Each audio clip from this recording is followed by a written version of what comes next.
Live from downtown Detroit, Local 4 News at 6 starts now. It's another social media trend that's got young people pulling pranks, but experts say many of them don't realize the risk they're taking. Thanks for being with us here for the News at 6. I'm Kimberly Gill. I'm Devin Skillian. We've seen what can go wrong when a stranger knocks on someone's front door, even if they're just there to ask for help. Well, throw in the element of a ski mask. The risk of trouble, of course, rises. Victor Williams live with a social media trend causing a lot of concern. Victor? Yeah, Devin and Kimberly, you know they say the more things change, the more they stay the same, and maybe that's the case when it comes down to the concept of ding-dong ditch. But the experts are saying in today's world, that might not be such a smart idea. It's a problem, and it shouldn't start that trend. It's a bad trend to start. Videos surfacing online shows brazen teens doing something they've always done. The difference is these teens are playing some weird distorted recording from a cell phone and wearing ski masks in a much colder world. So unsafe and absolutely it's ridiculous that kids are putting themselves in a position where they can be harmed. Local 4 crime and safety expert Darnell Blackburn calls it a dangerous risk to take just for a few laughs. Somebody can perceive that you're trying to break into their home and that puts them in a just very dangerous position. Unfortunately, these types of challenges are spreading like wildfire on social media to the point where pranks like these are happening all over our region. Captain Anthony Coppola with the Clinton Township Police Department has advice for homeowners who may be on the other side of the door. Step back before you react. Patience is the key with improper outlet of humor in some of these circumstances. He also has some advice for the teens who may be tempted to copy. We here at the police department can recommend some sort of other outlet of humor. It'd be in a different direction than the old ding-dong ditch. And there are times, unfortunately, across the nation where, you know, these circumstances lead to negative outcomes. Unfortunately, it's going to take a kid's life, and then it's going to be a whole issue. And if you find yourself one of the victims of these pranks, it's best to call 911 immediately, just so a record can be made of the incident. Victor Williams, Local 4.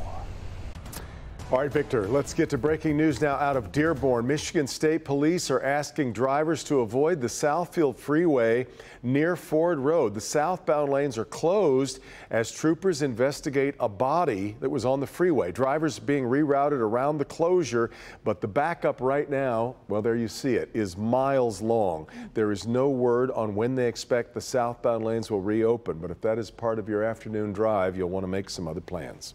Zion Foster hasn't been seen since early 2022, and extensive searches for her body have turned up nothing. Her cousin, charged with her murder, testified at a hearing today, and so did Zion's mother. Sean Lay was there and joins us live now with what Sierra Milton had to say. Sean, she traveled quite a distance to be in court today.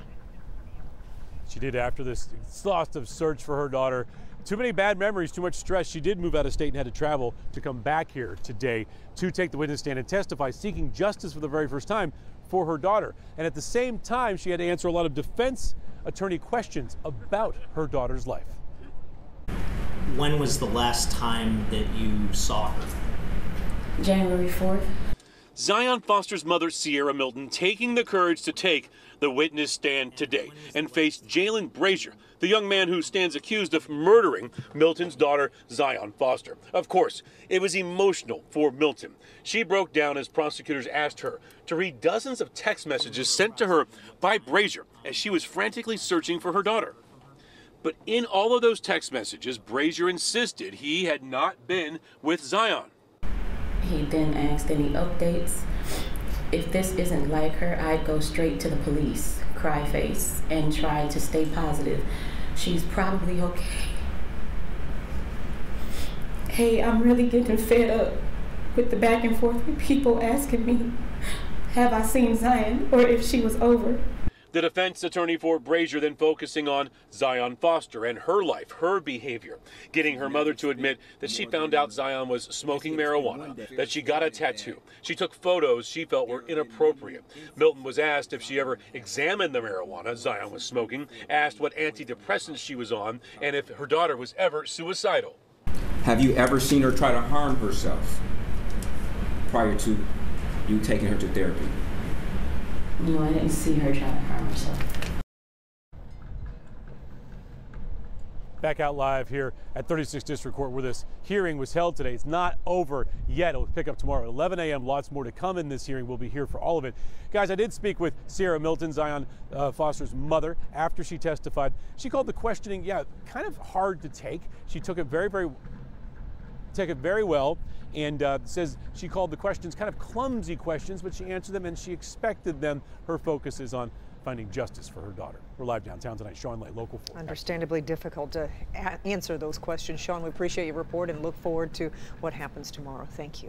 8 different police agencies celebrating the end of a credit card crime spree lasting more than a year. Waterford Township Police were part of the arrest in Ingham County of these 3 men. They were allegedly breaking into vehicles and stealing credit cards and then charging tens of thousands of dollars on the cards before they could be reported stolen. The trio is in the Oakland County Jail until a hearing next week. This map shows how wide this investigation spread, involving local police from Waterford, White Lake, Meridian, and Bath Townships, also the sheriff's departments in Livingston, Ingham, and Jackson counties, along with Michigan State Police. Well, we don't normally bring you drone footage of the big Mega Millions billboard, but this is no normal jackpot. More than $1.5 billion up for grabs with a cash option of more than $780 million. You can buy tickets until 10:45 tonight. The drawing is at 11, and we'll bring it to you live right off the top of Local 4 News at 11. So be sure to join us to see the winning numbers picked in real time. College athletic scholarships are tough to get. You know that. So much so you wouldn't expect someone to give theirs up and give it away as a gift to a teammate. But that's exactly what an Eastern Michigan football player did for a teammate in need. Will Jones live with a heartwarming story. Will. Devin, I love this story. We heard from today Eastern Michigan football player Brian Dooley and Coach Creighton this afternoon about this scholarship gift. Zach Conti, who received the scholarship, was not able to make it. He was so overwhelmed by this act of kindness. On game day, Eastern Michigan football player Brian Dooley is used to making room for his teammates to shine. Off the field is no different. I like making other people happy. It's something. That's a smile goes a long way. Yeah, see? This video capturing the moment Dooley gifted his teammate and friend Zach Conti with this scholarship. Our friendship's tight. You know, it's like it's unbreakable. You know, the O-line brotherhood is something that's it's really hard to break. Conti, a walk-on for the past 4 years, has been putting in long hours to support himself through school. He was even selling plasma to pay the bills. Head coach Chris Creighton had been trying to secure Conti a scholarship, but the school had reached its limit. With only 2 classes remaining in his graduate program, Dooley knew Conti needed the scholarship more than he did. He's got another year and a half. You know, that scholarship can help him more than it's going to help me. Brian Dooley, when I grow up, I want to be like him someday. You know, I've done this for a bunch of years, and I've never seen it, and I've never heard of it before. When Dooley told his mom that he was giving up his scholarship, she started to cry. She wasn't upset. She was just very proud of him. The Eagles kick off their season on September 1st against Howard. Devin? It is so wonderful. Well, it really is. But I take it Dooley now has put together a game plan for the added expenses that he has without the scholarship. Exactly. And like so many college students, he's going to take out a student loan. But he says, Devin, he has no regrets. Wow. What a story. All right, Will. Incredible.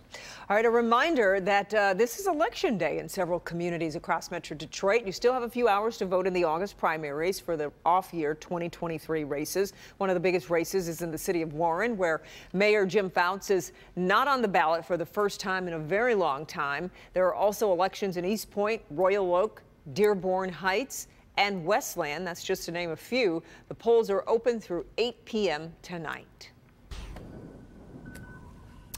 No excuses from the weather for Election Day. Just not a whole lot of action out there, but really nice day. A nice improvement from yesterday too, Kim. It really is. Yesterday felt more like fall. Today, a return to summer. We were about 10 to 15 degrees warmer today than we were yesterday. 79 now in Detroit. Howell checks in at 80. Also Pontiac and Adrian. If you are headed to the Tigers game tonight, well, we can't guarantee it will be 100% dry. There are just a couple of spotty showers, but it's nothing that's going to really affect anything. It could be just a passing sprinkle, and most areas stay dry tonight, but we do have to throw in that chance. 73 degrees by 10 o'clock tonight. Temperatures right now are, for the most part, in the upper 70s to low 80s. The warm spot, City Airport at 84, 80 in Pontiac, 81 in Mount Clemens and in Port Huron. Now tomorrow we get even warmer than today. We get to a high of 86, but tomorrow might not be 100% dry either, as we have a chance for rain every day until Saturday, but no days will be a washout. So we'll talk about timing in just a few minutes.